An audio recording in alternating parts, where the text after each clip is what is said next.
Joining us now is Dr. Robert Murphy. He is a professor of infectious diseases at Northwestern University Feinberg School of Medicine. Good morning, doctor. Good morning.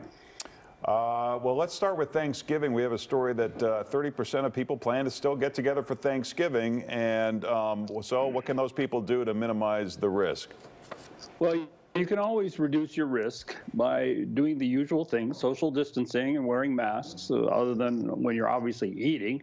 But if you can do that and isolate, especially people at risk, older people and people with underlying diseases like diabetes, you'll reduce the risk. You're not going to eliminate the risk, but you will reduce it. So if you're careful, it will be better than if you're not careful. Also, let's talk about some of these vaccines. The new one with AstraZeneca now saying 90% effective.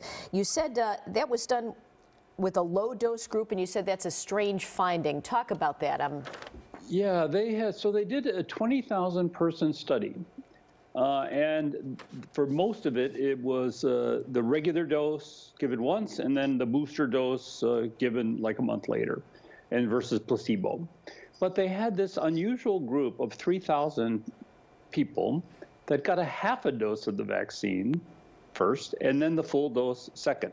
I've never heard of that, but that group had a 90% efficacy rate. The other group had, I think it was 62%. So you put it all together, it's 70%. But that low dose first and then high dose appears to do better. They need to continue to look at that dose because for a couple of reasons. One, it works better, looks like, but they'll also have more vaccine. This is a very interesting vaccine. It only requires to be refrigerated. It's hooked up with an adenovirus, which is can cause like a common cold. In this case, it's not even a human adenovirus, so it doesn't cause anything in humans. So it's a completely different technology from the Moderna and the Pfizer one. So there are certain people at the top of the list for a vaccine, and everybody else, perhaps Regeneron, a treatment while they wait to get the vaccine. What are your thoughts on that and how well that works? Well, the Regeneron also got approved over the weekend. So that's another antibody test, like the Eli Lilly drug, like the Eli Lilly drug. It's a monoclonal antibody, and it works if you have not developed the antibody yet. So early in the disease, if you already are sick and made it to the hospital, you probably already developed the antibody. And the study that looked at that didn't show any benefit at all. So you have to take it when you first get diagnosed. And it's intravenous, so you've got to go to a clinic or a hospital to get the dose. And the U.S. government has purchased hundreds of thousands of doses to give to people.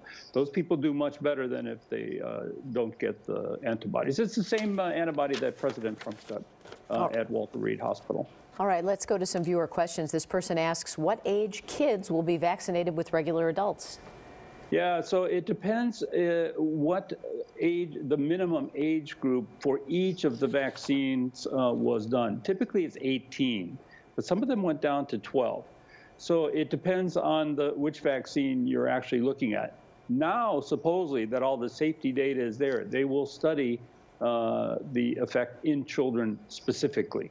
So that's a big question when you can, and what kids can be vaccinated. Here's the next question. My daughter is coming home from college. She has already had COVID. The rest of us have not. Can she be exposing us or her grandparents to any danger? My nephew wants to celebrate Thanksgiving because his family has all had COVID. Our family has not. Is that safe? Well, it can be safe. It kind of depends a little bit how sick she was when she got COVID. And, this is just guessing. So it's a little bit of a guessing game. Generally, people that have had COVID don't get COVID again. It's still in the, compared to the millions of people who had COVID, it's only like hundreds have gotten COVID twice. And they typically did not have many symptoms the first time around. So it's a little bit of a clinical call. She's definitely safer than if she didn't have it, that's for sure. But she should still be careful around the grandparents and people at high risk. All right, this person says, what is stronger, natural development of antibodies from getting COVID or artificially through a vaccine? Well, nothing like the real thing. If you've had COVID, you have antibodies to probably all parts of the virus itself, whereas the vaccines are very specific. So the COVID probably is going to be stronger, although we don't really know that yet.